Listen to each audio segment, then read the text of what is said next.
अध्याय 31। जीलिन एक पिल्ले की तरह अपने मालिक की रक्षा करते हुए सीयू के सामने सतर्कता से खड़ा था। वेन युआन को बिल्कुल भी भयभीत नहीं किया गया था और उसे कोमल आंखों से देखना जारी रखा।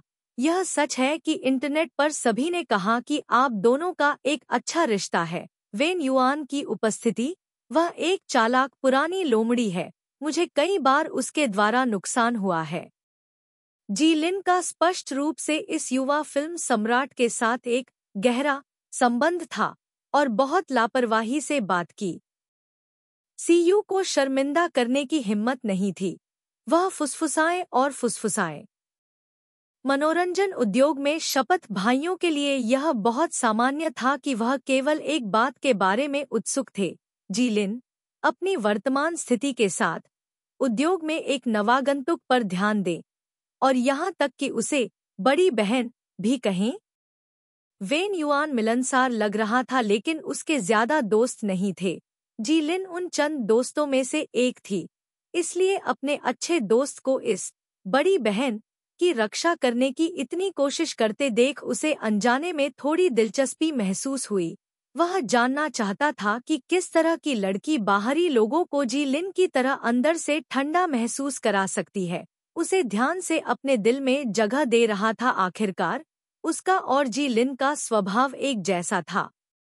8 मेहमान आ चुके थे। सीयू को बैठे हुए सिर्फ 10 मिनट हुए थे जब शो शुरू हुआ।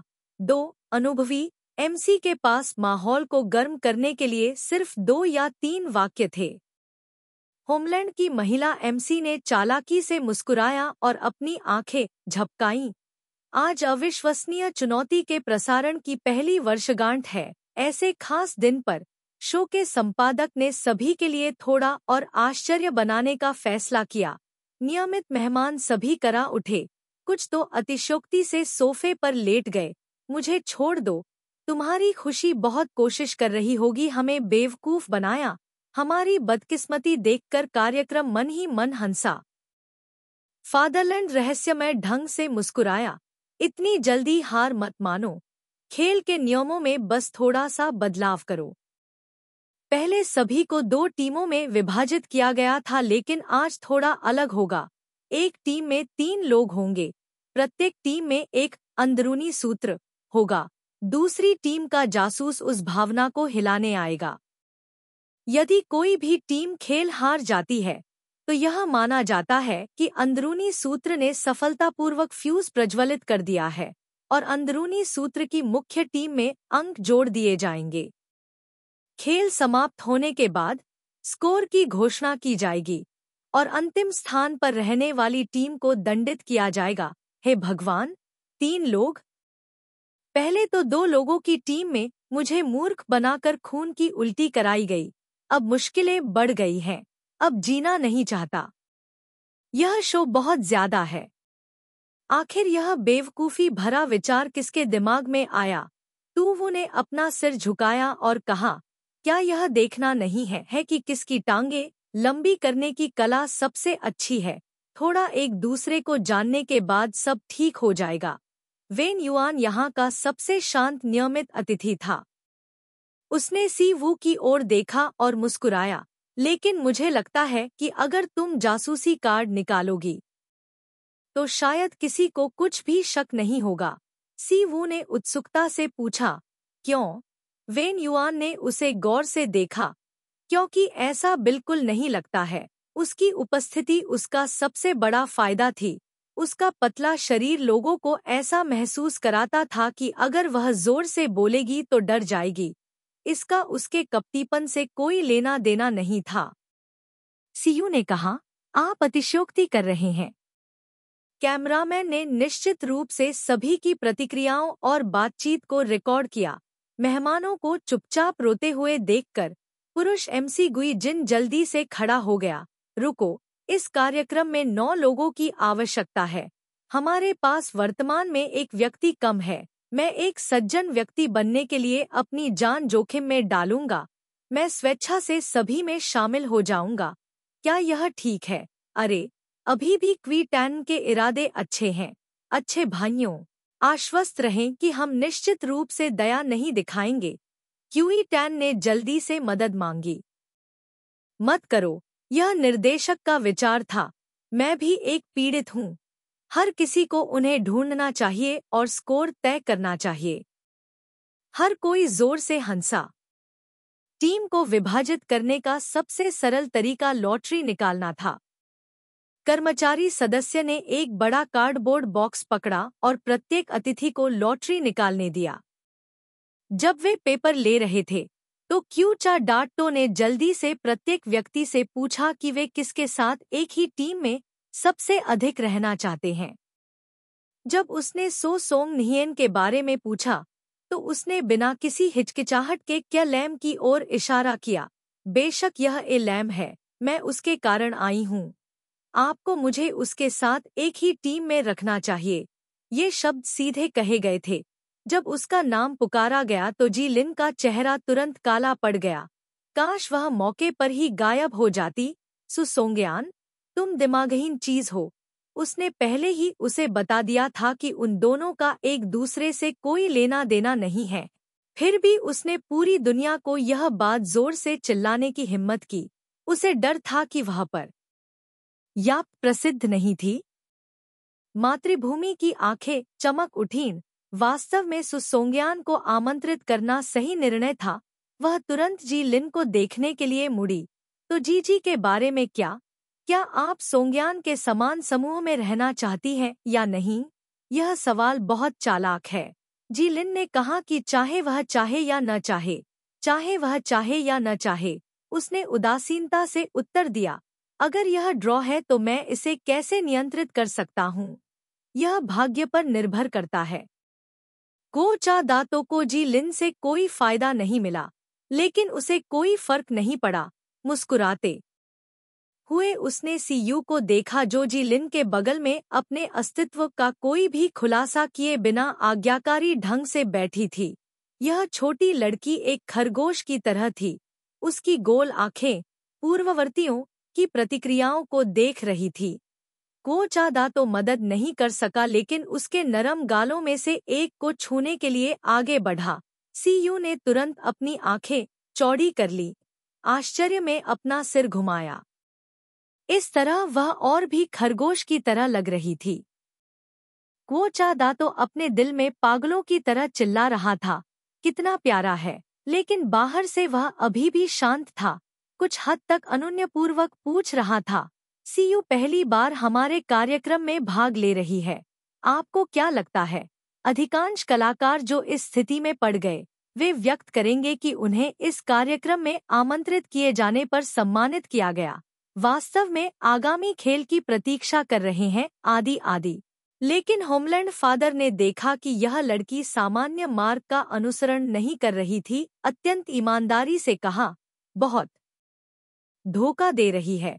मैं मूल रूप से दोस्त बनाने के लिए कार्यक्रम में शामिल होने का इरादा रखती थी, लेकिन अब जब मैं इसके बारे में सोचती हूँ तो कोई भी दोस्त न खोना पहले से ही बुरा नहीं माना जाता है। अन्य अभिनेताओं ने यह सुना और तुरंत अपनी जांघों पर थपथपाया और जोर से हंसे। सी वू सही है, निर्देशक वास्तव में दूसरों को धमकाना जानता है। होमलैंड फादर सी वू के गंभीर रवैये से खुश हुए और उसके गाल को छूने के लिए अपना हाथ उठाया। इस समय सी वू ने छिपकर नहीं देखा और उसे थोड़ा संदेह के साथ देखा, लेकिन फिर भी आज्ञाकारी रूप से अपना छोटा चेहरा उठाया। उसकी आंखें चमक रही थी। मेरे चेहरे पर बहुत अधिक मांस नहीं है, लेकिन अगर आपको चुटकी लेना पसंद है तो चुटकी ले। होमलैंड फादर, बैल की आंख पर निशाना लगाओ। इतने प्यारे लोग क्यों हैं? अगर अभी भी फिल्मांकन नहीं हो रहा होता तो फादरलैंड निश्चित रूप से उस पर झपट पड़ता और उसे काट लेता। साक्षात्कारों और लॉटरी के दौर के बाद टू वू ने अपने हाथ में कागज खोला। इस पर लिखा था, टीम सी के आंतरिक जासूस। कोई रास्ता नहीं, आप एक जासूस हैं। सी वू ने कर्मचारियों को कागज सौंप दिया। जीलिन ने तुरंत पलटकर पूछा, आप किस टीम में हैं?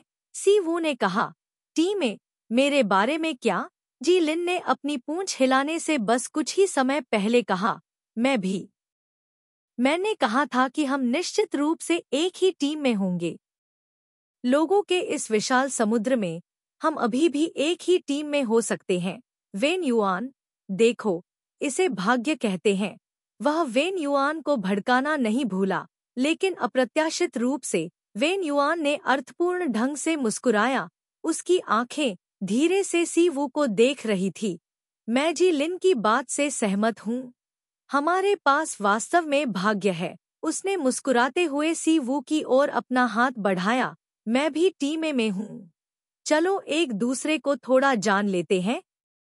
जीलिन की आत्मसंतुष्ट आभा तुरंत बुझ गई। उसका पूरा शरीर अकड़ गया। लॉटरी क्या है? जानबूझकर उसके चेहरे पर मारा। वह लोमड़ी वेन युआन यहाँ क्यों है? सी वू ने उसे प्यार से देखा और उसके सिर को छू लिया। इतनी जल्दी खुश मत हो। मैं एक जासूस हूँ। गंभीरता से कहूँ तो हम दोनों की किस्मत अच्छी है। टीमों को विभाजित करने के बाद होमलैंड ने देखा, सी वू, जी लिन और वेन युआन सभी टीमें में थे, जबकि सु सोंग यान, जो जी लिन के समान टीम में रहना चाहती थी, टीम सी में थी। सी वू ने सोचा, उसने टीम सी से जासूसी पेपर निकाला था। अगर ऐसा है तो वह सु सोंग यान के समान टीम में होगी। निर्देशक को भी एक सूची मिली और इसे पढ़ने के बाद वह तुरंत हंसने लगा। यह बहुत बढ़िया है। आप देख सकते हैं कि जी लिन स्पष्ट रूप से सु सोंगयान के साथ कोई संबंध नहीं रखना चाहता है, लेकिन सु सोंगयान वास्तव में टीम ए के लिए एक जासूस है, जबकि झो सियू, जिसका जी लिन के साथ सबसे अच्छा संबंध है, वह दूसरी टीम के लिए जासूस है। हाँ, बहुत दिलचस्प है।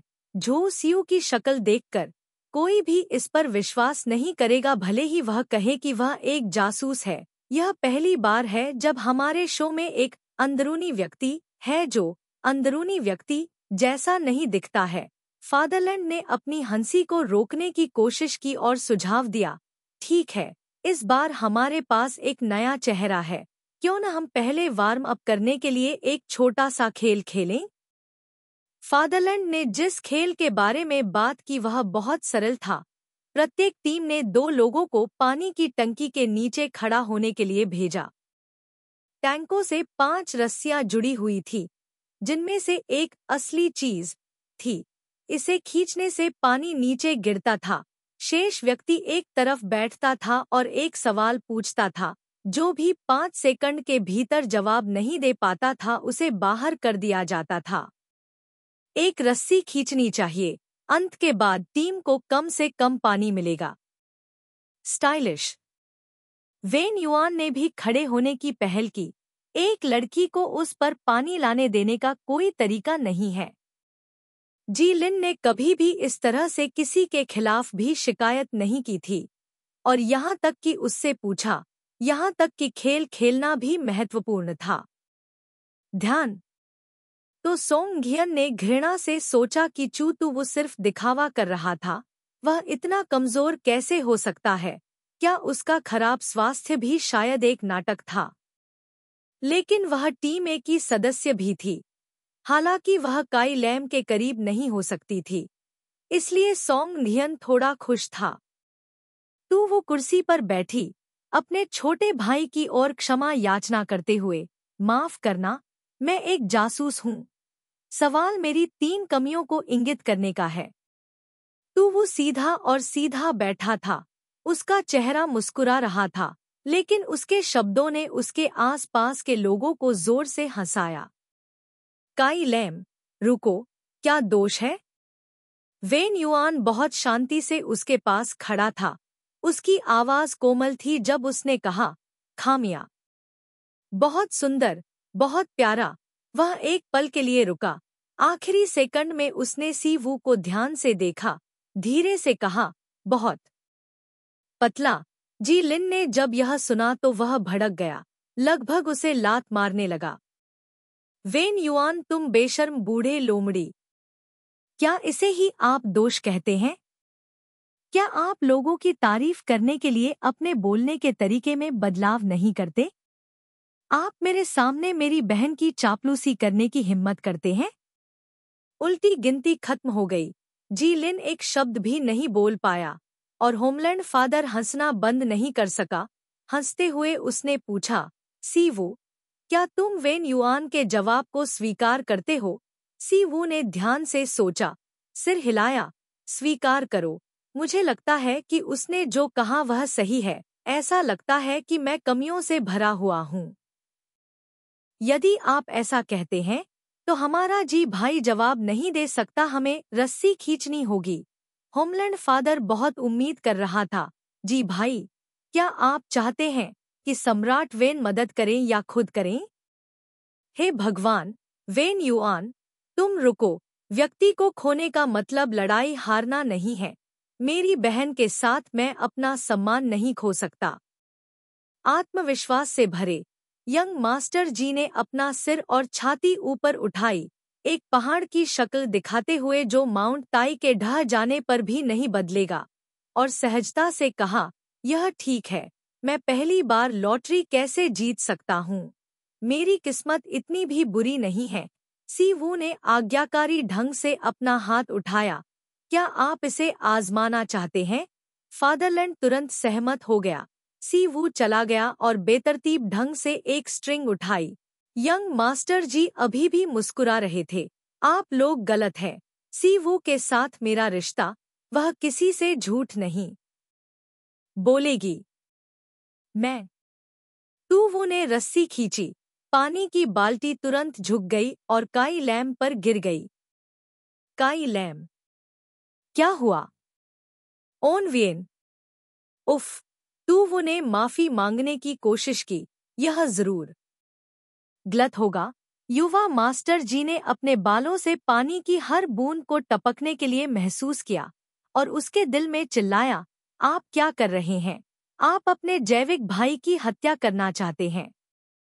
सभी ने देखा कि जीलिन, जो अभी आत्मविश्वास से भरा था, आखिरकार चेहरे पर थप्पड़ मारा गया। चलो इसे फिर से करते हैं। कर्मचारियों ने जल्दी से उपकरणों को समायोजित किया और जी लिन और वेन युआन के सिर पर रस्सियों ने 5 स्ट्रैंड्स बन गए। इस समय आंतरिक गद्दार सी वू कुछ समय के लिए भ्रमित नहीं था। अपने जैविक भाई के साथ जीतने और हारने के बीच वह एक बार फिर से है। कैसे खाएं और किसी भी चीज के बारे में पिकी न करें। फादरलैंड तुरंत हंसे। ऐसा लगता है कि भाई जी की प्रतिक्रिया अभी भी थोड़ी धीमी है, लेकिन मुझे उम्मीद नहीं थी कि मूवी सम्राट को सब्जियां खाना पसंद नहीं है। वेन युआन ने एक पल के लिए सोचा और कहा, यह सच नहीं है। अगर कोई मेरे लिए इसे बनाता है, भले ही मुझे यह पसंद न हो, मैं फिर भी इसे खा लूंगा। फिर उसने मुस्कुराते हुए सी वू को देखा, फिर जी लिन की ओर मुड़ा। अभी अभी यह सी वू ही था जिसने रस्सी खींची थी। इस बार मुझे इसे करने देना बेहतर है। मेरी किस्मत भी बहुत अच्छी है। जी लिन ने महसूस किया कि उसके हाथ में खुजली हो रही है और वह नियंत्रण खोने वाला था और उस खूबसूरत चेहरे पर मुक्का मारने वाला था। लेकिन उसकी बहन अभी भी देख रही थी। उसने अपनी पीठ सीधी करने की पूरी कोशिश की और वेन युआन को देखा और ठंडी मुस्कान के साथ कहा, ठीक है, मैं तुम्हारे लिए इसे मुश्किल नहीं बनाऊंगा। मैं 3 रस्सियां हटा दूंगा और तुम्हारे लिए चुनने के लिए 2 छोड़ दूंगा। मुझे किसी चीज का डर नहीं है। ऑन वियन ने मुस्कुराते हुए प्यार से याद दिलाया, काई लैम, बच्चों को आवेगी नहीं होना चाहिए। क्या तुम जानती हो कि इस दुनिया में सबसे डरावनी चीज क्या है? ऐसा नहीं है कि दूसरे तुम्हें धोखा दे रहे हैं, बल्कि तुम खुद को धोखा दे रहे हो। तू वो ने इस मामले को तूल देने में कोई आपत्ति नहीं की और नीचे से उसका समर्थन भी किया। क्या बाओ बेई, आगे बढ़ो और सबको साबित करो कि तुम सर्वश्रेष्ठ हो। अपनी बहन के प्रोत्साहन से जी लिन के सीने में तुरंत थोड़ा गर्व महसूस हुआ। उसकी पीठ सीधी हो गई जैसे ही उसने आगे बढ़कर 3 रस्सियों को पकड़ लिया, मुस्कुराते हुए जैसे कि वह मुस्कुरा नहीं रहा था क्योंकि उसने वेन युआन को देखा। देखो, बोलने के बाद उसने 3 रस्सियों को खींच लिया और उसके सिर के ऊपर पानी की बाल्टी तुरंत झुक गई, एक बार फिर उसके ऊपर गिर गई। अध्याय 32। अंत में जब जी लिन नीचे आया, चूहे की तरह भीगा हुआ, उस पर पहले ही 4 बार पानी छिड़का जा चुका था, उसका पूरा शरीर भीग चुका था, जबकि उसके बगल में खड़ा वेन युआन पूरी तरह से सुरक्षित था। हालांकि कई बार ऐसा हुआ जब वह ओवी जवाब नहीं दे सका, लेकिन वेन युआन की किस्मत बहुत अच्छी थी। चाहे कुछ भी हो, वह भाग्य की डोरी नहीं खींचेगा। जी लिन को इस नतीजे पर यकीन नहीं हो रहा था। ऐसा कैसे हो सकता है? तू, वो और मैं बहुत अच्छी तरह से मेल खाते हैं। क्या हम ऐसे बुनियादी सवालों का जवाब नहीं दे सकते? जी लिन ने वेन युआन की ओर देखा जो इत्मीनान से और बेफिक्र था। उसने अपने दांत पीसते हुए पूछा, वेन युआन, तुमने धोखा दिया या नहीं? वेन युआन ने जल्दी से कहा, यह अनुचित है। मैंने सवाल नहीं पूछा, मैंने डोरी नहीं खींची।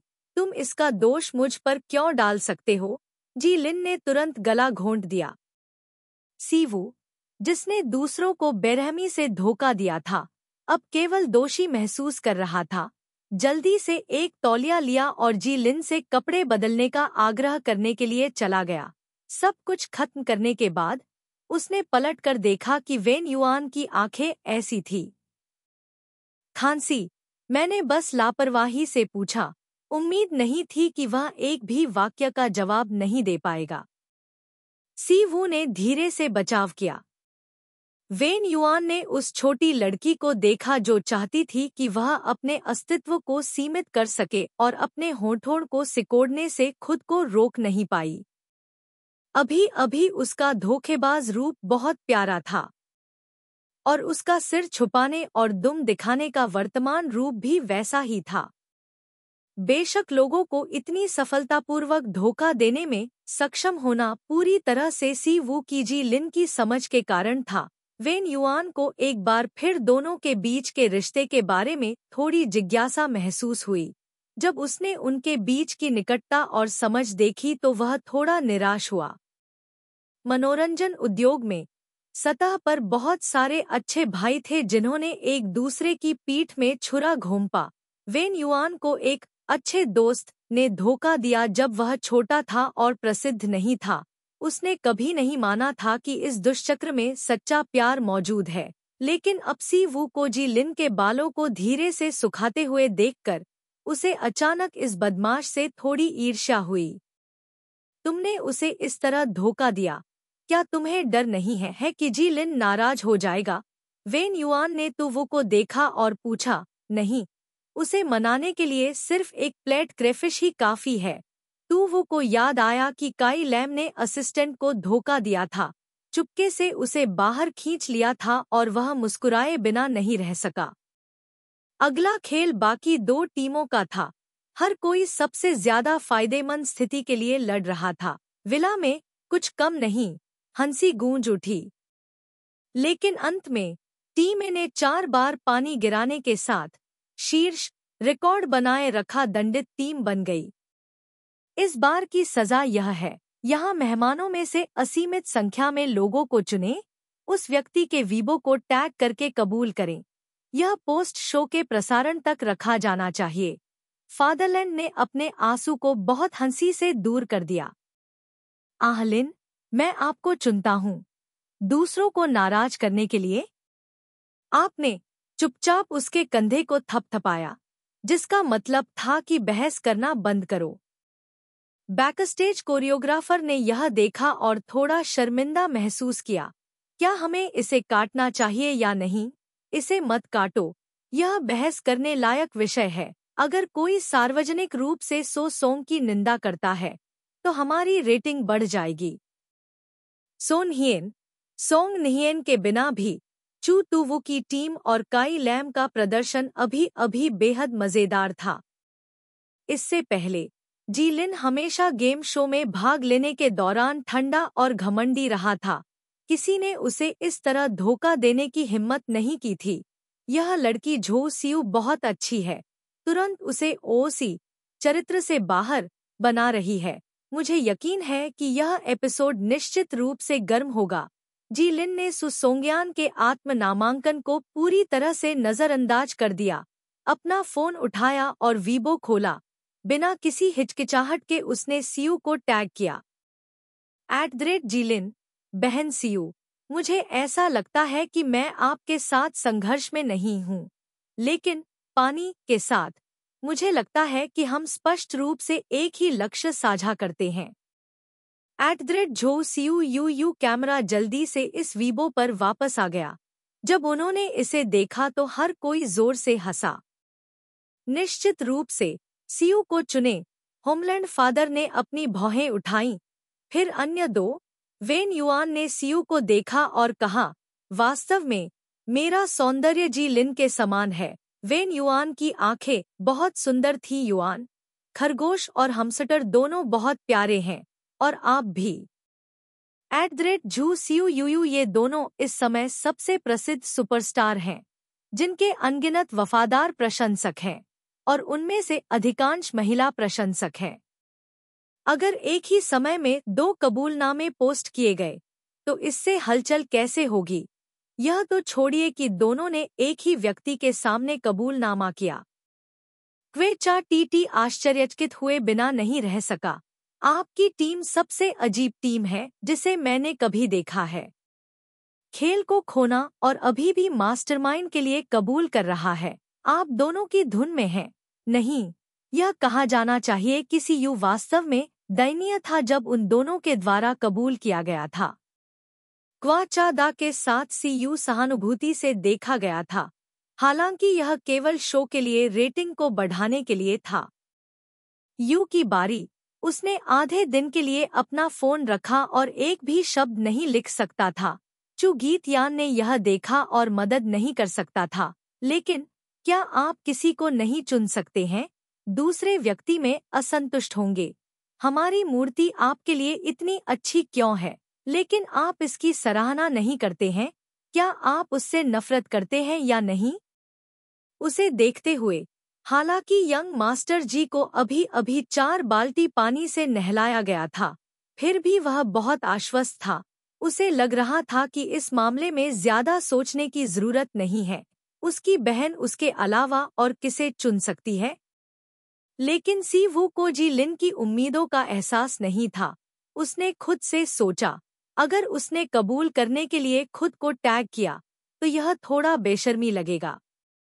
वह दूसरों के बहुत करीब नहीं थी, इसलिए उसने उन्हें खत्म कर दिया। जी लिन और वेन युआन के प्रशंसकों की लड़ाई की भावना बहुत भयानक है। अगर वह उनमें से किसी एक को चुनती है, तो उन्हें निश्चित रूप से अपने सिर उठाने में सक्षम नहीं होने के बिंदु तक विरोधी माना जाएगा और समाप्त भी कर दिया जाएगा। यदि ऐसा है, तो केवल एक ही चीज बची है। सीयू ने बेहद शांति से एक वीबो पोस्ट किया। @झो सीयू, आप बहुत अच्छी तरह से आकर्षित करते हैं। मैं वास्तव में आपको पसंद करता हूँ। 500 साल तक जीवित रहने वाले युवा मास्टर कैम ली काई ने यह परिचित नाम देखा और उनका चेहरा तुरंत मुड़ गया। यह बदसूरत चित्रकार कहाँ से आया? और यहाँ तक कि उसकी बहन की ध्यान सूची में भी दिखाई दिया। अध्याय 33। तीनों स्वीकारोक्ति ठीक उसी तरह पोस्ट की गई थी जैसा कि निर्देशक ने भविष्यवाणी की थी, और वीबो पर तुरंत विस्फोट हो गया। जी लिन, झो सीयू वेन युआन, झो सीयू का कबूलनामा थोड़े ही समय में सीयू नाम एक बार फिर अनजाने में हॉट सर्च में दिखाई दिया, लेकिन इस बार वह जी लिन और वेन युआन के साथ भी जुड़ी हुई थी। इस समय 2 सबसे प्रसिद्ध सुपरस्टार फैन क्लबों में हलचल भूकंप से अलग नहीं थी। जब प्रशंसकों ने यह देखा तो वे चौंक गए। उनके आदर्श ने वास्तव में किसी और को कबूल करने के लिए वीबो का इस्तेमाल किया। हे भगवान, पड़ोस के पुरुष देवता ने भी उस व्यक्ति के सामने अपना अपराध स्वीकार कर लिया। कौन इतना साहसी है कि अपनी आंखों के नीचे के व्यक्ति को छीनने की हिम्मत कर सके? खुयंग क्वॉक आधिकारिक वीबो पर पिछली घटना के कारण जी लिन के प्रशंसक झो सीयू से कुछ हद तक परिचित थे। लेकिन वेन युआन के प्रशंसकों को पूरी तरह से पता नहीं था। उन्होंने तुरंत अपनी आस्तीन ऊपर चढ़ाई और उसकी पृष्ठभूमि खोद डाली। फिर सभी ने एक ही समय में पता लगाया, पुरुष देवता का कबूलनामा इतना कष्टप्रद नहीं था। सबसे कष्टप्रद बात यह थी कि जिस व्यक्ति को कबूल किया गया था, उसने बिल्कुल भी जवाब नहीं दिया, और यहाँ तक कि किसी और को कबूल करने के लिए टैग किया। नतीजतन @लियांगली, जो 500 साल तक रहता है, विषय प्रेम प्रतिद्वंद्वी के साथ तुरंत सूची में सबसे ऊपर आ गया, यहाँ तक कि जी लिन और वेन युआन को भी पीछे छोड़ दिया। @लाल बीन केक, मैं वास्तव में फिल्म सम्राट की ओर से प्रेम प्रतिद्वंद्वी की जांच करना चाहता था, लेकिन जिन ली की फैशनेबल रणनीति वास्तव में दिलचस्प थी। मैंने इसे बिना एहसास किए पढ़ना समाप्त कर दिया। अब मैं जिन ली का बहुत बड़ा प्रशंसक हूँ। विंकिंग सैड स्माइली @म्याऊ म्याऊ ऊपर +1। मुझे समझ में नहीं आ रहा कि मैंने यह सब क्यों पढ़ा। मैं कौन हूँ? यह कहाँ है? मैं यहाँ किस लिए हूँ? मोक मोक मोक अवाक है। यह कॉमिक जहरीली है। मैं समझता हूँ कि चू तूवू ने उसे क्यों कबूल किया, क्योंकि अभी मैं भी चिल्लाना चाहता हूँ। कैम ली, मैं तुमसे प्यार करता हूँ। आप कब अपडेट करेंगे? क्या आपको चाय और पानी लाने के लिए नौकर की आवश्यकता है? सबसे प्यारी छोटी परी, मैंने सोचा था कि एक प्रेम त्रिकोण दुर्लभ और खोजने में कठिन था, और मैंने किसी भी जंगली मुर्गे को देखा जिसने KYCA और फिल्म सम्राट के व्यक्ति को चुराने की हिम्मत की। लेकिन कैम ली की सभी कॉमिक्स पढ़ने के बाद मैं यह घोषणा करना चाहूंगा कि मैंने कैम ली से शादी कर ली है। आप सभी को आपके आशीर्वाद के लिए धन्यवाद। स्वीकारोक्ति की कहानी ने एक अलग मोड़ ले लिया है। सभी का ध्यान कैम ली की ओर गया है। मूल रूप से विरोधी प्रशंसकों का एक समूह था जो परेशानी को भड़काने और लोगों की धारणा को एक चुलबुले व्यक्ति के रूप में बनाने का अवसर लेना चाहता था। लेकिन ऑनलाइन समुदाय एक तरफ झुक गया। नौसेना की योजना तुरंत विफल हो गई, और वे केवल असहाय होकर देख सकते थे क्योंकि चू तूवू नाम अधिक से अधिक लोकप्रिय हो गया था। क्या कोई घोटाला नहीं कर सकते? इतना अच्छा अवसर। आप कहते हैं कि आप ऐसा नहीं कर सकते। जो किंगवान ने अपने दांतों को पीस दिया, इसलिए वह फोन को फेंकने के लिए उत्सुक थी। आप क्या कहते हैं? उसके वर्तमान तरीके डुआन रुलन से सीखे गए थे। वह धीरे धीरे दूसरी डुआन रुलान बन गई, फिर उसका रवैया थोड़ा बदल गया। इस तरह की स्थिति का सामना करते हुए हुआ किंगयुआन को वास्तव में नहीं पता था कि क्या करना है। अचानक उसे याद आया कि डुआन रुलान झो सियू से उससे कहीं ज्यादा नफरत करती थी। अगर वह उसका साथ देती तो कम से कम वह उस बुरी महिला को जी लिन से दूर रख सकती थी। हुआ किंगयुआन ने जल्दी से कुछ करीबी महाप्रबंधकों को बुलाया, उनसे संदेश देने के लिए कहा ताकि वह डुआन रुलान से मिल सके।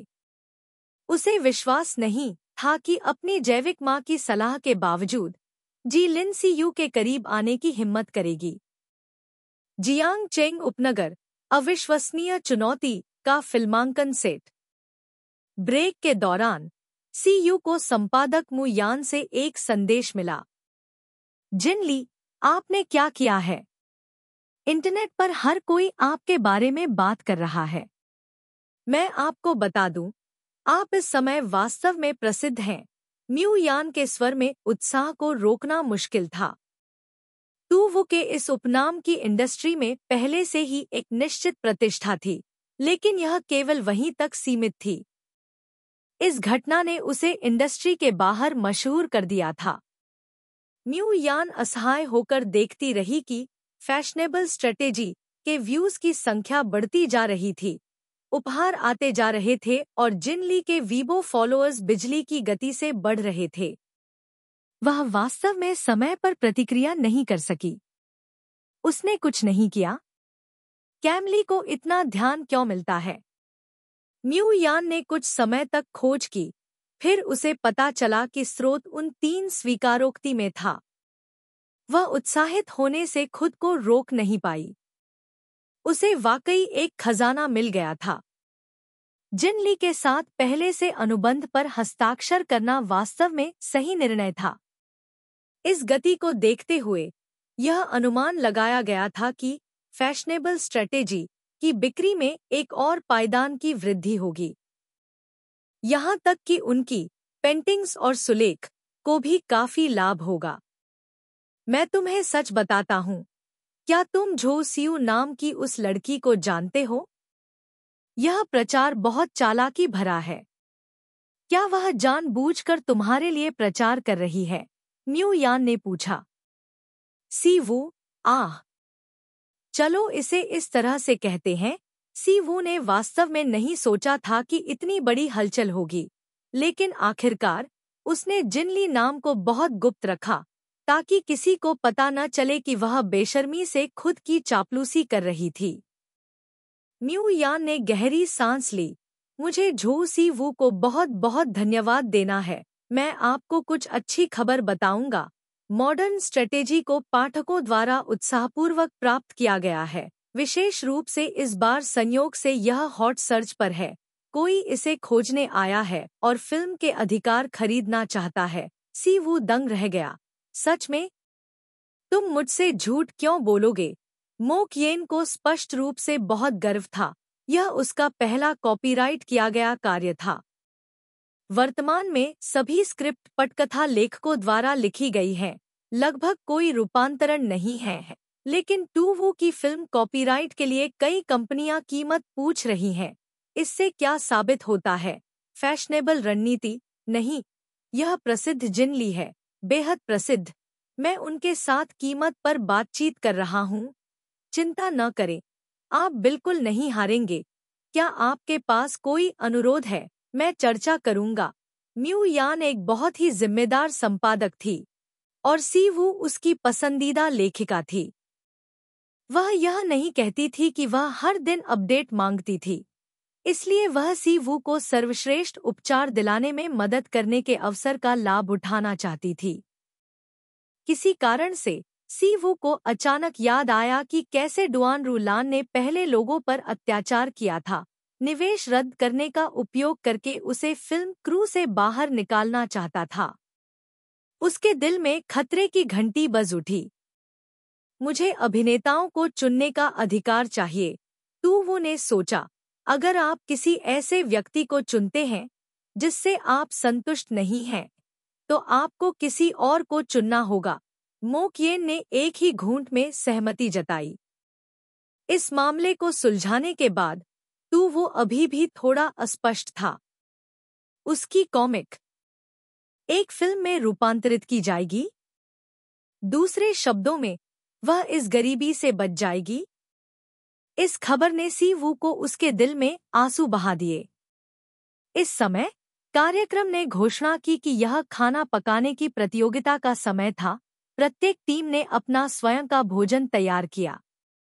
सी वू ने पूरे दिन फिल्मांकन किया, क्योंकि वे जानते थे कि उसका शरीर अच्छा नहीं था। दूसरों ने उसका अच्छा ख्याल रखा। वे उसे बैठने के लिए नहीं कह सकते थे। यहाँ तक कि जब कार्यक्रम ने कहा कि उसे 3 भोजन खुद तैयार करने होंगे, जी लिन ने उसे यह बहाना बनाकर बाहर निकाल दिया कि रसोई बहुत चिकनी है। दुर्भाग्य से जी लिन एक युवा मास्टर था जिसकी 10 उंगलियां पानी को नहीं छूती थी। उसे कभी भी खाना पकाने से परेशान नहीं होना पड़ा। वह थोड़ी देर के लिए रसोई में इधर उधर घूमता रहा और लगभग बर्तन के नीचे जल गया। अंत में वेन युआन इसे और सहन नहीं कर सका और उसे बाहर निकाल दिया। सी वू को अंदर ले गया। आपको कुछ और करने की जरूरत नहीं है, बस आग पर नजर रखने में मेरी मदद करें। ठीक है। वेन युआन ने अपनी आस्तीन ऊपर चढ़ा ली और सब्जियां काटना शुरू कर दिया, सी यू को जिज्ञासा से देखते हुए। उसकी सब्जियां काटने की तकनीक बेहद कुशल थी। सी यू ने उत्सुकता से पूछा, क्या तुम आमतौर पर खुद खाना बनाते हो? यह निर्भर करता है। अकेले खाना मजेदार नहीं है, यह सही है। मैंने जी लिन को यह कहते हुए सुना कि तुम्हें हर दिन दवा लेनी है, इसलिए मैंने एक स्टोव छोड़ा है। यह अब हो जाना चाहिए, इसे लेना मत भूलना। वेन युआन हमेशा मुस्कुराता था। सी वू को नहीं लगता था कि वह इतना सावधान था। उसने शर्मिंदगी से उसका शुक्रिया अदा किया। उसने कप में दवा डाली। जैसे ही वह उसे पीने वाली थी, खून की गंध उसके गले में भर गई।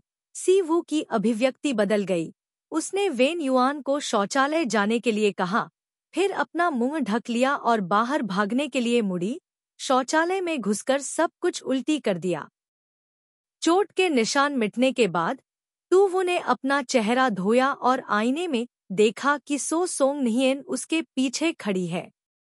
अरे, मैं तुमसे पूछती हूँ, इलैम के साथ तुम्हारा क्या रिश्ता है?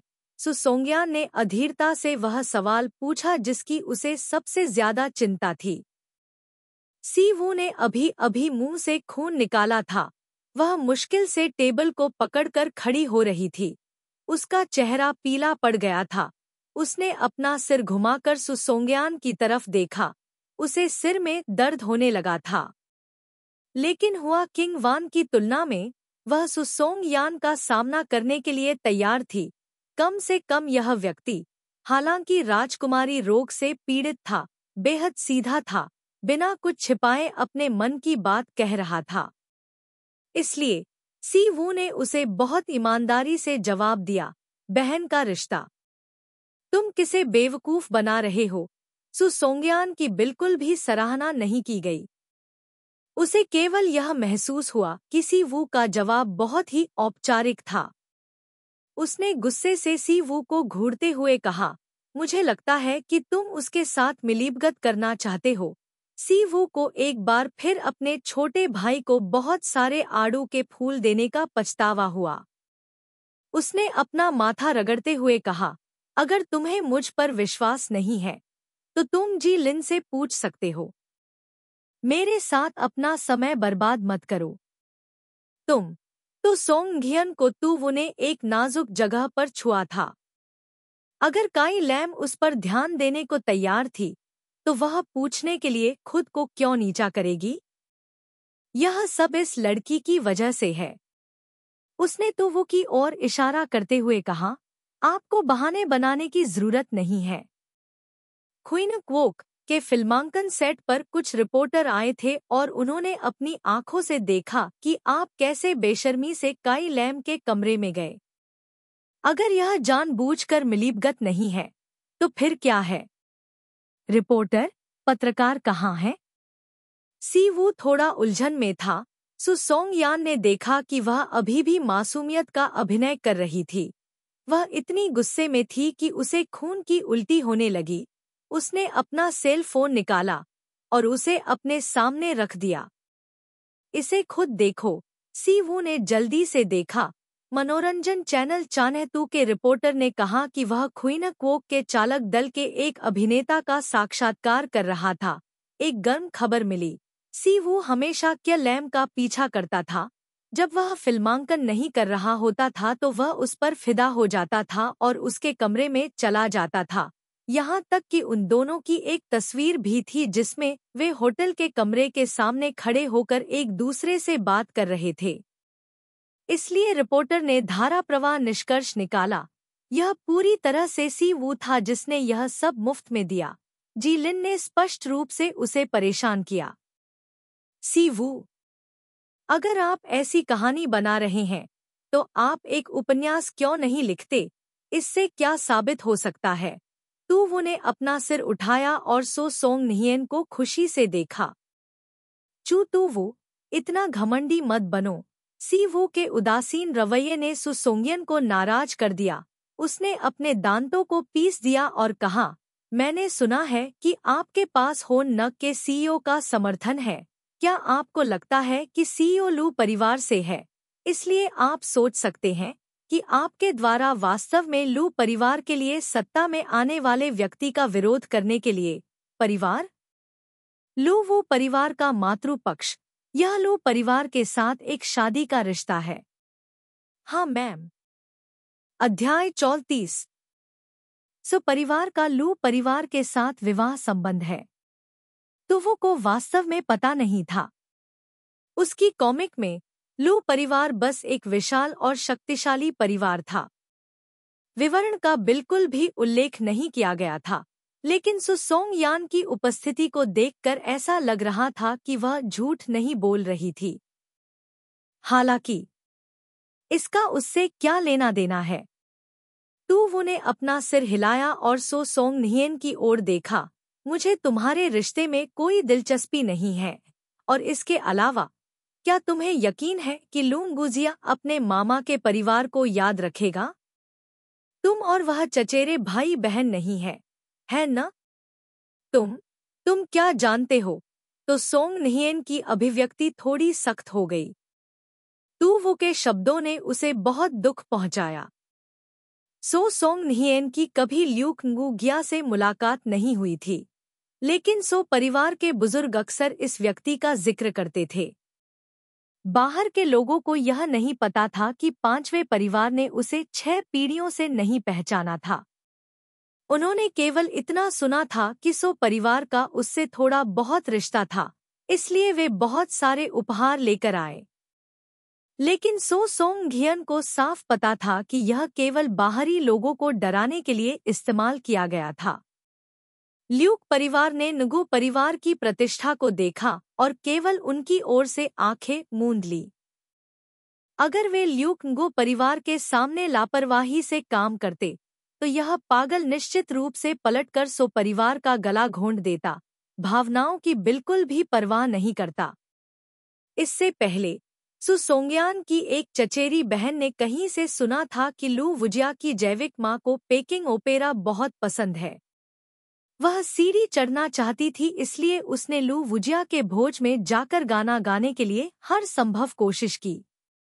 उसे खुश करने के लिए उसने किसी से ऐसे कपड़े भी बनवाए जो बिल्कुल उस व्यक्ति जैसे हों, और बिना एक भी गलती किए उसके हाव भाव और हरकतों की नकल की। उस समय लू वुजिया ने एक शब्द भी नहीं कहा और अपने चचेरे भाई को गाना खत्म करने दिया। लेकिन अगले दिन यह चचेरी बहन घर आते ही पागल हो गई, मानो वह बुरी तरह डर गई हो। उसके परिवार के पास उसे मानसिक अस्पताल भेजने के अलावा कोई विकल्प नहीं था। तब से, हालांकि अन्य परिवारों ने चू परिवार और लू परिवार को शादी से संबंधित माना जाता है, लेकिन चू परिवार के लोगों ने स्वेच्छा से उनके बीच अपनी पूंछ रखी थी। बाहरी लोगों के लिए कमजोर होने का नाटक किया। आखिरकार उसने अपनी सारी ताकत का इस्तेमाल बाघ की शक्ति को उधार लेने के लिए लू वो परिवार को एक लोमड़ी के रूप में उपयोग करने की कोशिश करने के लिए किया था। अगर उसके पिता को पता था, तो वह निश्चित रूप से मौत के घाट उतार दिया जाएगा। सीयू ने देखा कि सु सोंगयान, जो पहले उससे आक्रामक तरीके से सवाल कर रही थी, अब पीला पड़ गया था और उसकी आंखों में थोड़ा दोषी भाव था। वह तुरंत खुश हो गई। आपको पूरे दिन मुझे घूरने की जरूरत नहीं है। जी लिन मुझे केवल अपनी बड़ी बहन के रूप में देखती है। चूंकि आप उसकी इतनी परवाह करते हैं, इसलिए मैं आपको किसी ऐसे व्यक्ति के बारे में बताऊंगी जो उससे भी बड़ा खतरा है। उसका नाम जू किंगयुआन है। वह पहले जी लिन के साथ एक ही एमवी में थी। वह वही है जो पूरे दिन उसका पीछा करती रही है। अगर आप उसे ढूंढना चाहते हैं, तो उसे ढूंढिए। जू किंगयुआन के प्रति सीयू की भावनाएं बहुत जटिल थी, लेकिन वह इस तथ्य के बारे में बहुत स्पष्ट थी कि वह हमेशा सीयू को निशाना बना रही थी, इसलिए जू किंगयुआन का नाम लेना उचित था।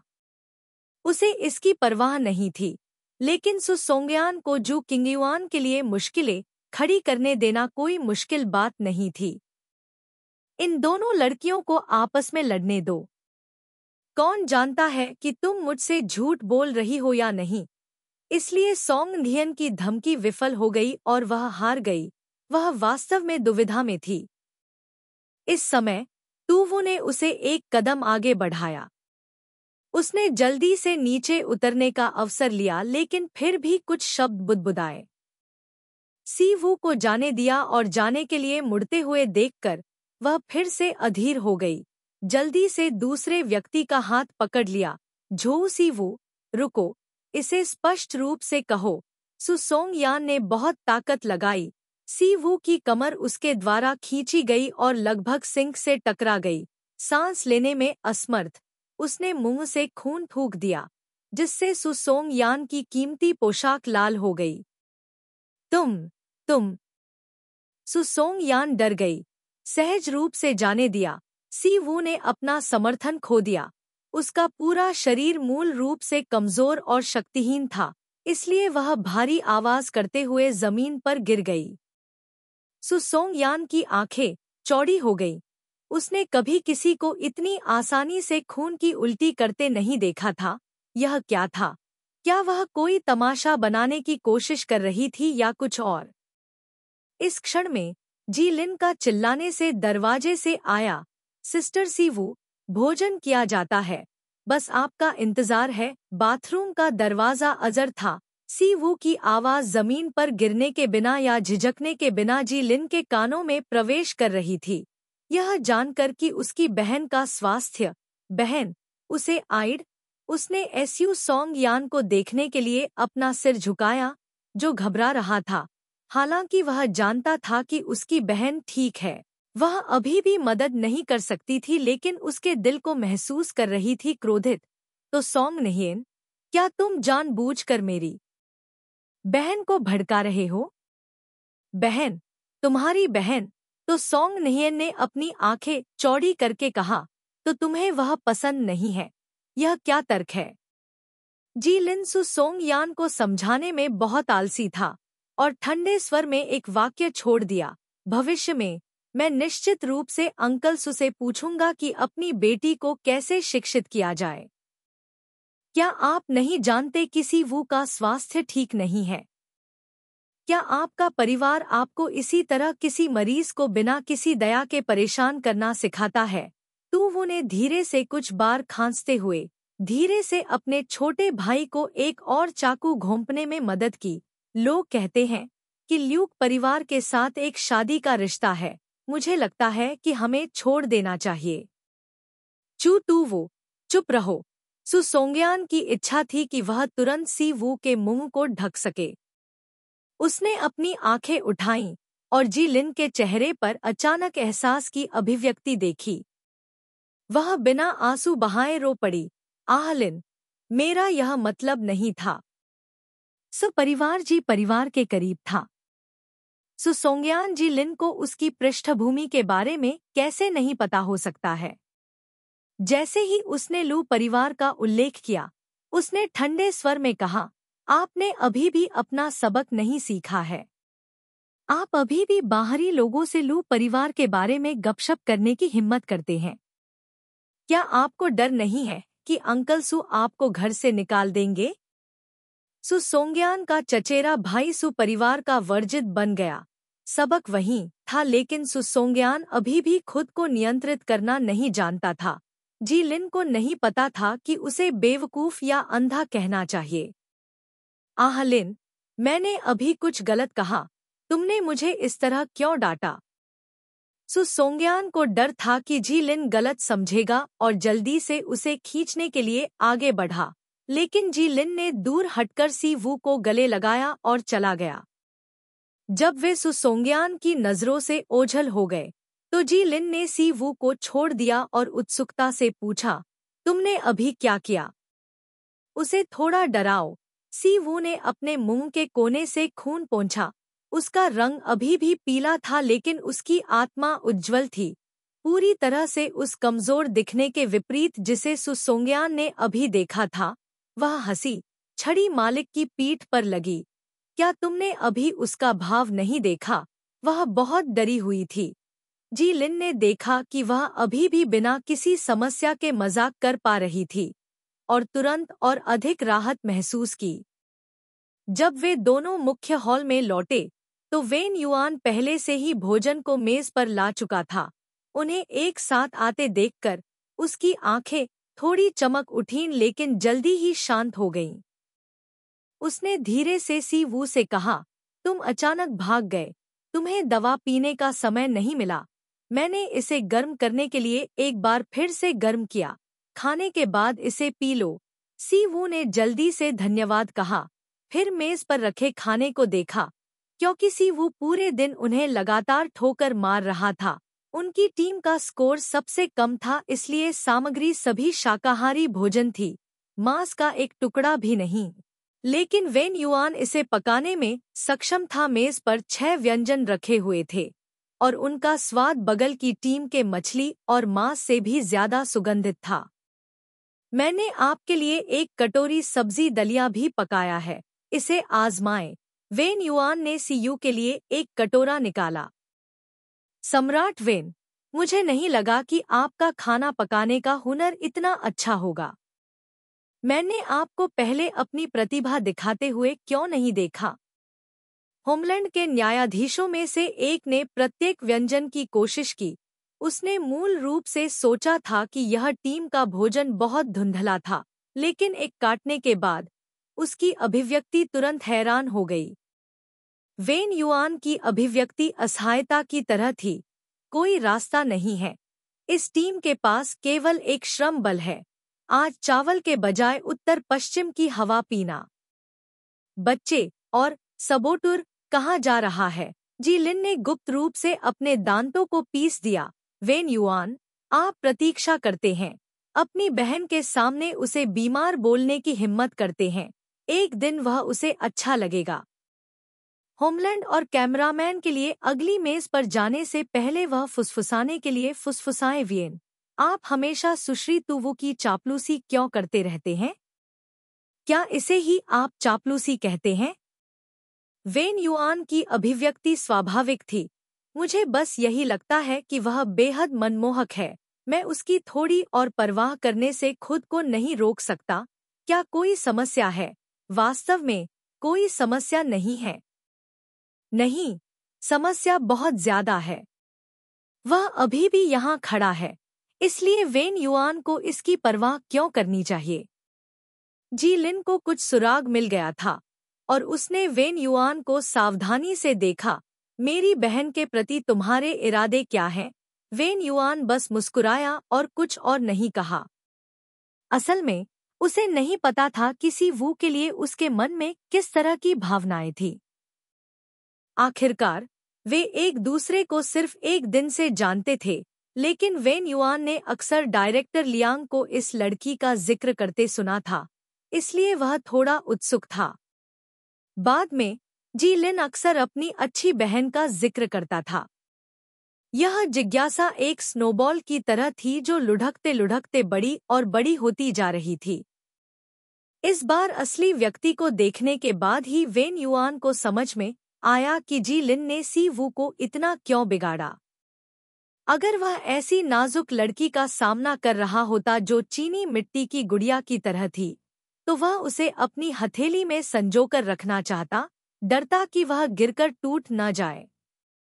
लेकिन वेन युआन को नहीं पता था कि उसके दिल में किस तरह की भावनाएं थी। वह सहज रूप से सी वू को डराने के डर से कठोर शब्द कहने की हिम्मत नहीं कर पाया। सी वू को नहीं पता था कि वेन युआन क्या सोच रहा था, और उसने दलिया को घूंट घूंट करके पिया और तारीफ करते हुए कहा, यह स्वादिष्ट है। वेन युआन ने अपने होठों पर कुछ दलिया देखा, सहज रूप से उसे पोंछने के लिए अपना हाथ ऊपर उठाना चाहती थी, लेकिन जी लिन ने एक टिश्यू देने की पहल की। उसकी उंगलियां फड़की और उसे वापस लेने का नाटक किया। अगर केवल कुछ कीमा बनाया हुआ मांस होता तो यह बहुत अच्छा होता। दुर्भाग्य से हमारी टीम को केवल थोड़ी सी सब्जियां मिली। सीयू ठीक थी। यह ठीक है, मुझे पालना बहुत आसान है। सफेद दलिया भी ठीक है। यह कहने के बाद सीयू मदद नहीं कर सकी, लेकिन एक ऐसे व्यक्ति को याद किया जिसे पालना बहुत मुश्किल था, जो अस्पष्ट रूप से अमर ऊर्जा पीकर अपना गुजारा करता था। वह वास्तव में उत्सुक थी। उसने नहीं सोचा था कि लू वू के मातृ परिवार का सुसोंग यान के साथ थोड़ा सा भी संबंध था, लेकिन उसने लू जिंगझो को लू वू के परिवार के बारे में बात करते हुए कभी नहीं सुना था, है ना? उसने अपने जैसे दबंग और निरंकुश पागल को कैसे पाला? यह छोटा सा संदेह एक झील में गिरने वाले पत्थर की तरह था, कुछ लहरें पैदा कर रहा था, साथ ही सी यू को कम डर भी लग रहा था। पहली बार लू वू के परिवार के बारे में जानना चाह रहा था। इस बार अकल्पनीय को चुनौती। यह शो 1 साल तक प्रसारित हुआ और 2 एपिसोड में विभाजित किया गया। पहला एपिसोड सिर्फ 2 दिनों के लिए फिल्माया गया था। सभी मेहमानों के पास अपनी अपनी नौकरी थी, इसलिए वे बहुत जल्दी चले गए। दूसरे एपिसोड की शूटिंग जारी रखने या न रखने का फैसला करने से पहले दर्शकों की प्रतिक्रिया जानने के लिए पहले एपिसोड के प्रसारण का इंतजार किया गया। टू वू ने निर्देशक लोंग से सिर्फ 3 दिन की छुट्टी मांगी। शो की शूटिंग के बाद उसे निश्चित रूप से फिल्म क्रू में वापस लौटना होगा। काई लैम मूल रूप से उसके साथ वापस जाना चाहता था, लेकिन दोआन नू लैन से एक फ़ोन कॉल आया जिसने उसे घर जाने के लिए मजबूर किया। काई लैम मना नहीं कर सका, इसलिए उसे अलग होना पड़ा। पहले जाने के लिए काई परिवार द्वारा भेजी गई कार ली। काई लैम के चले जाने के बाद टू वू अकेला रह गया। सु सोंगयान जानबूझकर अंत में रुकी रही, आगे बढ़ने का मौका तलाशती रही, अहंकार से सी यू को देखती रही। हालांकि उसका लहजा पहले जैसा कड़वा नहीं था, लेकिन उसका हाव भाव भी अच्छा नहीं था। मैंने पहले ही जू किंगयुआन की जांच करने के लिए किसी को भेज दिया है। वह वास्तव में हर दिन एलिन के पीछे भागती है। वह कुतिया। सु सोंगयान ने अपने दांत पीस लिए।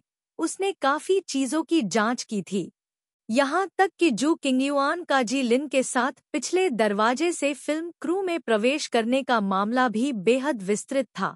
सु सोंगयान की ईर्ष यासी यू से जू किंगयुआन में स्थानांतरित हो गई थी। हाँ, मुझे धन्यवाद देने की कोई जरूरत नहीं है। सी वू ने मासूमियत से अपना हाथ हिलाया।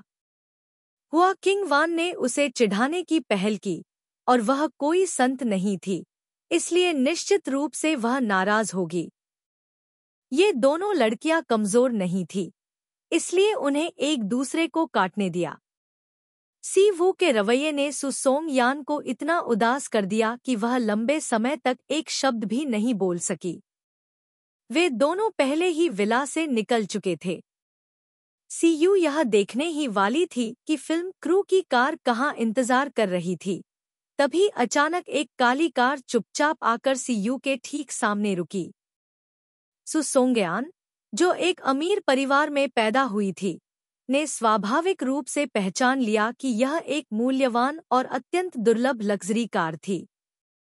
वह अभी भी सी यू के रवैये के बारे में चिंतित थी, इसलिए उसने इस बिंदु को लिया और तिरस्कारपूर्वक कहा, शुगर डैडी तुम्हें लेने आए थे। सी यू ने गौर से देखा। कार की खिड़की धीरे धीरे नीचे लुढ़की और अंदर बैठा व्यक्ति, क्या यह लू वूजिया नहीं था? ल्यूक वूजिया अभी भी बौद्ध मोतियों से खेल रहा था। उसने पारंपरिक चीनी पोशाक पहन रखी थी, जिसकी आस्तीन पर ड्रैगन पैटर्न कढ़ाई की गई थी। उसका पूरा व्यक्तित्व किसी पेंटिंग से बाहर निकलकर आया हुआ लग रहा था। उसने अपना सिर थोड़ा झुकाया। उसकी अथाह आंखें टू वू को देख रही थी। अंदर आओ। वह यहाँ क्यों आया है?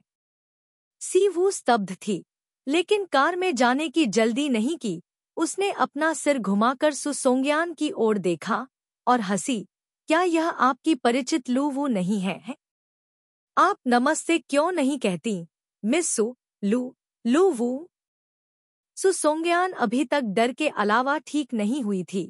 लू वू की ठंडी निगाहों ने उसके पैरों को कमजोर कर दिया। लगभग घुटनों के बल बैठ गई। मियाओ, मुझे उम्मीद है कि हर कोई समर्थन के लिए एक सितारा दे सकता है।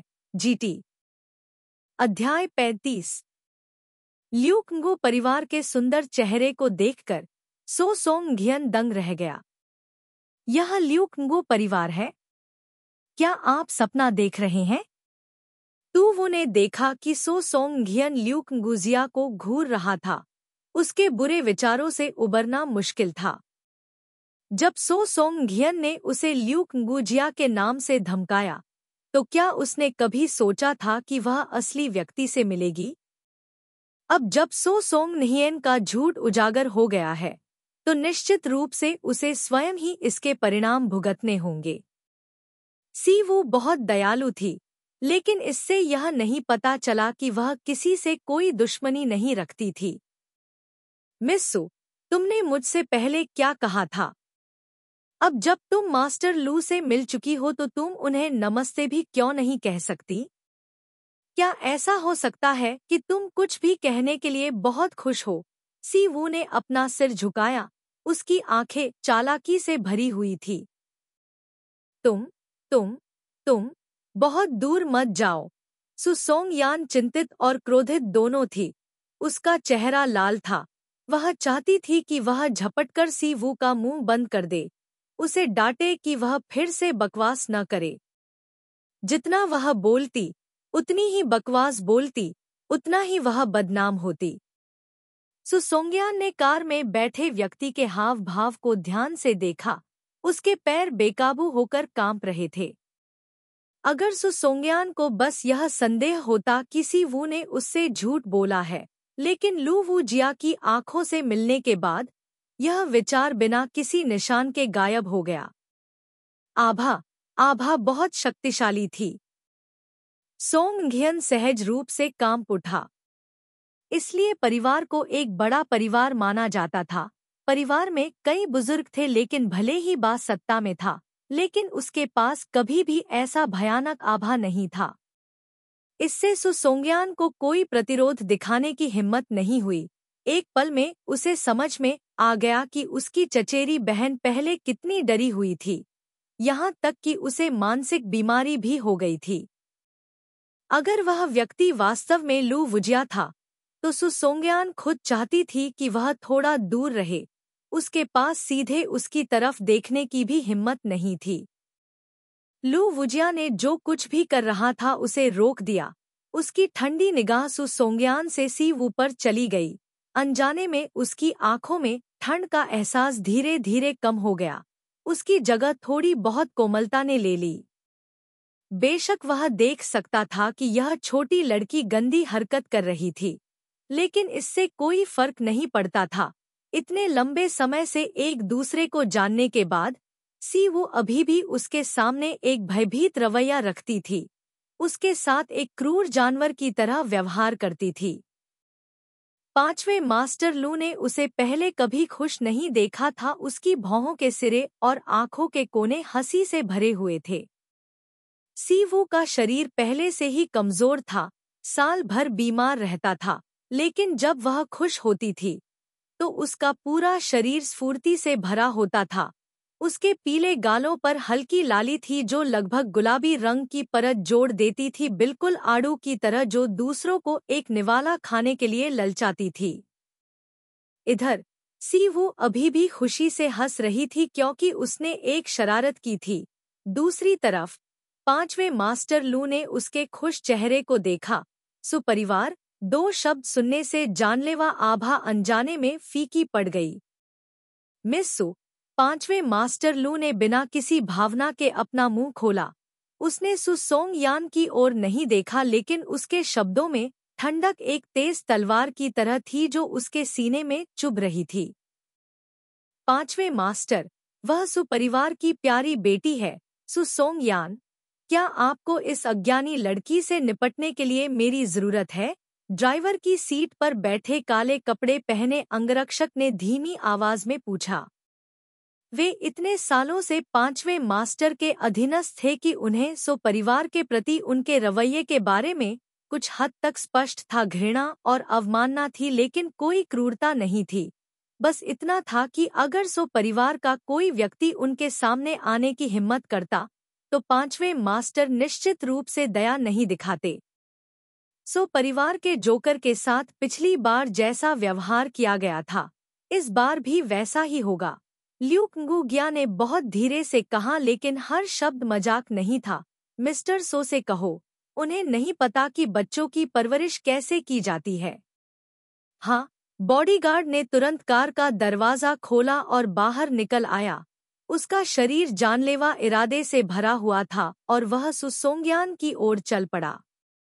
सु सोंगयान कार के बाहर खड़ी थी और उसने ये शब्द सुने, फिर काले कपड़े पहने बड़े आदमी को अपनी ओर आते देखा। उसका छोटा चेहरा तुरंत पीला पड़ गया। एक पल में उसके दिमाग में उसके चचेरे भाई का दयनीय दृश्य उभर आया, और फिर उसने सोचा कि अगर उसके पिता को पता चल गया कि वह लू परिवार के 5वें मास्टर को चिढ़ाने गई थी तो भविष्य में उसे जो सजा भुगतनी पड़ेगी वह निश्चित रूप से हल्की नहीं होगी। झो झो सियो, मेरी मदद करो। ओह! सु सोंगयान बहुत डरी हुई थी। उसके पैरों में बिल्कुल भी ताकत नहीं थी और वह लू परिवार के 5वें मास्टर की कार पर झुकने की हिम्मत नहीं कर पा रही थी। वह केवल सियू से मदद के लिए हाथ बढ़ा सकती थी। उसकी हमेशा की तरह घमंडी आवाज में अब विनती का भाव था। वह बहुत बिगड़ चुकी थी, लेकिन एक राजकुमारी की बीमारी के लिए एक राजकुमारी के भाग्य की आवश्यकता थी। सु सोंगयान घर पर जो चाहे पा सकती थी, वह जो चाहे कर सकती थी, और कोई भी एक शब्द भी कहने की हिम्मत नहीं करता था। लेकिन 5वें मास्टर के सामने खड़ी यह छोटी राजकुमारी ज्यादा मूल्यवान नहीं थी। वह एक फीनिक्स की तरह थी, मुर्गी जितनी भी अच्छी नहीं थी। वो ने देखा कि सो सोंग नियन वास्तव में डरी हुई थी, इसलिए उसने बहस करना बंद कर दिया और उसकी मदद करने के लिए आगे बढ़ा। आखिरकार सु सोंगयान थोड़ी तेज तर्रार थी और उसने कोई गंभीर बात नहीं की थी। यह डर उसे भविष्य में दूसरों को परेशान न करने की याद दिलाने के लिए था। इसलिए सीयू ने बॉडीगार्ड की ओर देखा और धीरे से कहा, कृपया 1 मिनट रुकें। बॉडीगार्ड ने सीयू को सु सोंगयान के सामने खड़ा देखा और रुक गया, सम्मानपूर्वक एक आमंत्रणपूर्ण इशारा किया। लू वुजिया का इस लड़की के प्रति एक बहुत ही खास रवैया था। सीयू ने जल्दबाजी में काम करने की हिम्मत नहीं की। सु सोंगयान ने सीयू की छोटी बाह को ऐसे पकड़ लिया जैसे कि वह जीवन रेखा पकड़ रही हो, और तभी उसने अपना संयम नहीं खोया और जमीन पर घुटने टेक दिए। हालांकि उसकी आवाज अभी भी कांपने से नहीं रुकी। उसने डर के साथ लू वुजिया की ओर देखा। मैंने अभी बकवास कहा, 5वें मास्टर, मुझे पता है कि मैं गलत था। मैं भविष्य में ऐसा दोबारा करने की हिम्मत नहीं करूंगा। लू वुजिया की अभिव्यक्ति उदासीन थी। उसने सु सोंगयान की दलील पर एक बहरा कान लगा लिया, लेकिन उसकी नज़र गलती से सु सोंगयान के हाथ को सीयू को छूते हुए देख लेती है और उसकी नज़र तुरंत जम जाती है। फिर से मुस्कान में जानलेवा इरादे भरे हुए थे। अपनी गलती जानते हो? सो परिवार ने बार बार सीमा लांघी। तुम लोगों को अपनी गलती क्यों नहीं पता? He opened the car door, grabbed CW's hand, and without waiting for Su Songyan to react, the person she had just clung to was hugged by the waist and thrown into the car. Immediately after, the car door slammed shut. Su Songyan opened her mouth wide. Through the window she looked inside and saw only Lu Wuzia comfortably hugging CW into his arms. The small and weak CW seemed to hate his hug, perhaps because she was suddenly hugged into the car. The surprise on CW's face was not much less than Su Songyan's. Her almond eyes widened like a silly rabbit eating grass that was suddenly swallowed by a grey wolf. They. Su Songyan felt that her brain really couldn't adapt. She tried to bite her tongue to stop herself from screaming. Zhu CW could actually touch Lu Wuzia? Was she seeing things? Su Songyan remembered that she had screamed in front of CW before. Her sugar daddy definitely wouldn't dare to go against Lu Wuzia. She was immediately so embarrassed that her face turned white and pale. हरा? क्या सोने के master चू तुवु स्पष्ट रूप से Luke नगु परिवार के साथ काफी रिश्ता है। तुवु के लिए बिना किसी सुरक्षा के घसीटा जाना वाकई असहज था। ल्यूक nguजिया के शरीर पर जानलेवा आभा उसकी स्वाभाविक दुश्मन थी। तुवु ने उस व्यक्ति की बाहों से छूटने की कोशिश की, लेकिन उसकी कमर पर लगी बाहें लोहे की बनी हुई लग रही थी। उसकी कमजोर ताकत का जिक्र करना नामुमकिन था। काफी देर तक संघर्ष करने के बाद वह पसीने से लथपथ हो गई। तुम्हें इतनी जल्दी क्यों है? यह देखकर किसी वो फिर से भागना चाहती थी। लू वुजिया ने नाखुशी से भौहें सिकोड़ी। सु सोंगयान ने सोचा कि यह उसके गुस्से का संकेत था, लेकिन नहीं। लू वुजिया ने असहाय होकर सी वुजिया के छोटे हाथ को दबाया, जैसे कि वह उसे अपनी जांघ से नीचे तक गले लगाना चाहता हो, और उसे सुरक्षित रूप से अपने पास रख लिया। अच्छा रहो, मैं तुम्हें नहीं खाना चाहता, सु सोंगयान। क्या यह नकली नहीं है? तू वो ल्यूक नगुगिया के बगल में बैठी थी और खून की उल्टी करने से खुद को रोक नहीं सकी। जैसे ही उसने खांसना बंद किया, लू वुजिया ने उसके मुंह के कोने से खून पोंछने में मदद करने के लिए एक तौलिया निकाला। उसने कार में एक दराज खोला और एक छोटी चीनी मिट्टी की बोतल निकाली। उसने आधी गोली निकाली और उसे सीयू के मुंह में ठूंस दिया। इसे ले लो, इसे निगलना मत। यह गोली पहले वाली से अलग थी, यह बेहद कड़वी थी। यह सुनने के बाद सीयू इसे निगल भी नहीं पाई। उसका छोटा सा चेहरा उदास था, लेकिन यह गोली बहुत अच्छी तरह से काम करती थी। बस थोड़ी सी गोली खाने के बाद उसके गले में फंसा खून दब गया। क्या यह कड़वा है? ल्यूक गुजिया ने तुवु की ठोड़ी उठाई, अपनी आंखें नीची कीं और धीरे से पूछा। तुवु सिर हिलाती रही। कड़वा, बहुत कड़वा। वह पारंपरिक चीनी दवा लेने की आदी थी, लेकिन फिर भी यह गोली बर्दाश्त नहीं कर सकी। यह वास्तव में कड़वा था।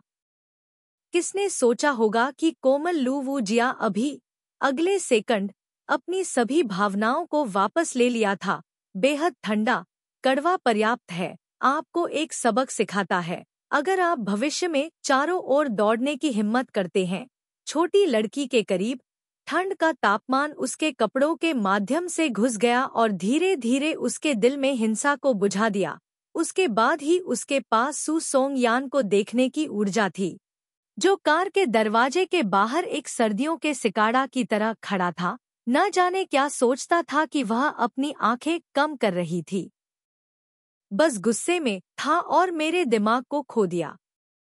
मुझे पता है कि यह सब उस कुतिया जू किंगवान के कारण हुआ था। इसका आपसे कोई लेना देना नहीं है। आपके और लिन के बीच कुछ भी नहीं है, और सम्राट वेन कुछ भी नहीं है।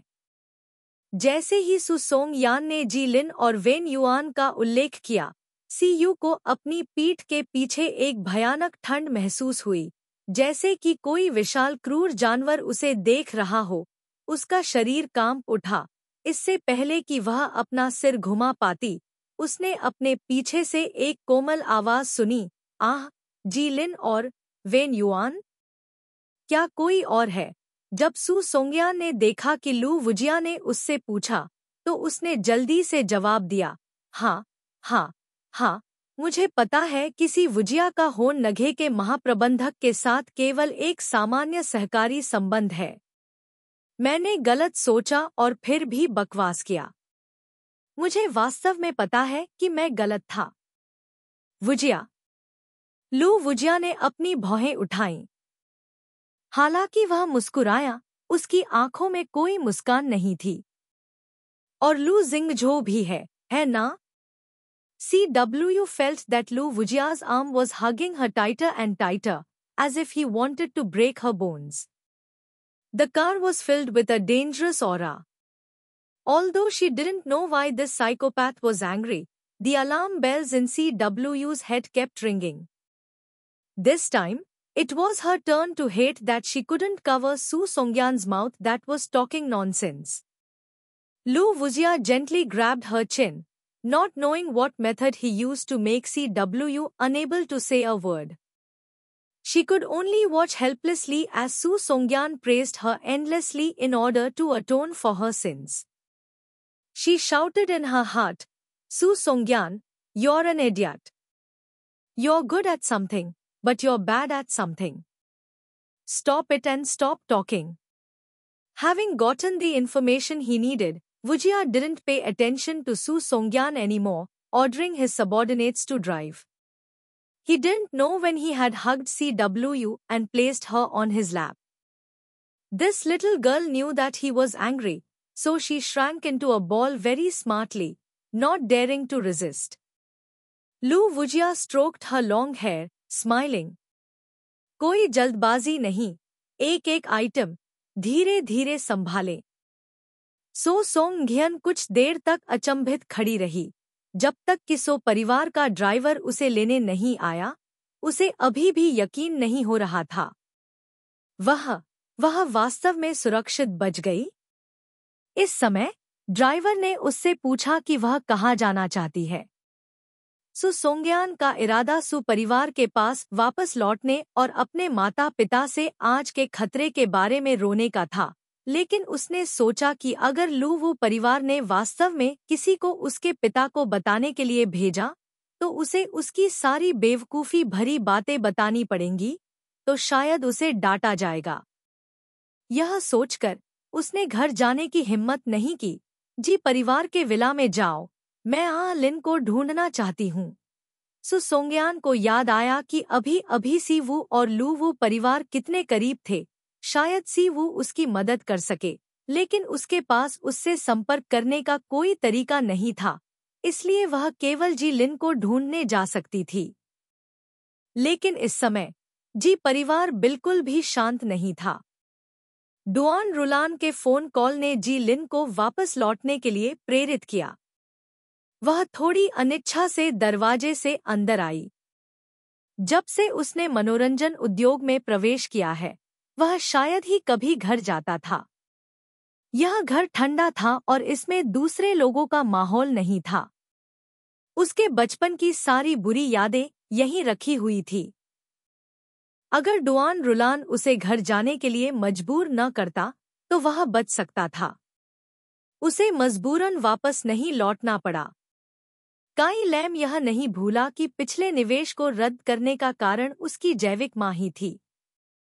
वह घटना क्या लैम के दिल में एक बड़ी चट्टान की तरह थी। उसे समझ नहीं आया। अगर दोआन नू लैन तू वू की पहचान के कारण क्या परिवार के लिए परेशानी खड़ी नहीं करना चाहती थी, तो उसने इसका जिक्र ही नहीं किया होता। उसे उसकी परवाह नहीं होती।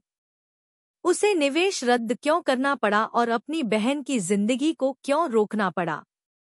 लेकिन जब वह लिविंग रूम में दाखिल हुई, तो जी लिन ने देखा कि डुआन रुलान के सामने कौन बैठा है और उसके चेहरे पर तुरंत भाव आ गए।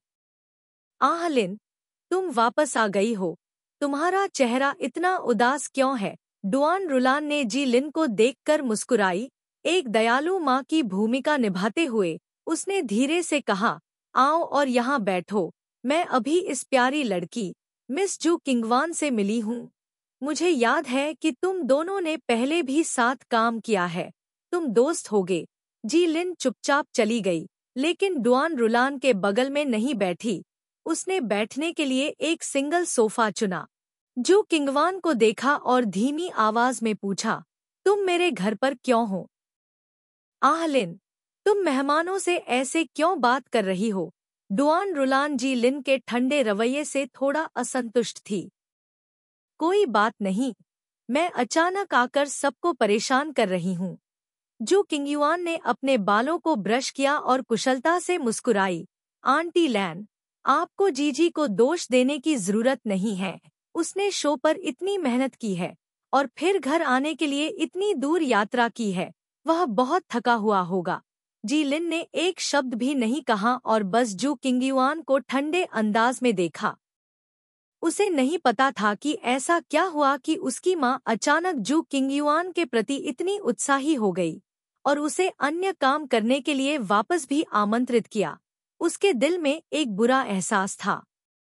निश्चित रूप से डुआन रुलान ने प्रतीकात्मक रूप से उससे उसकी हाल की स्थिति के बारे में पूछा, फिर लापरवाही से उल्लेख किया, आह लिन, आखिरकार आप जी परिवार के वारिस हैं।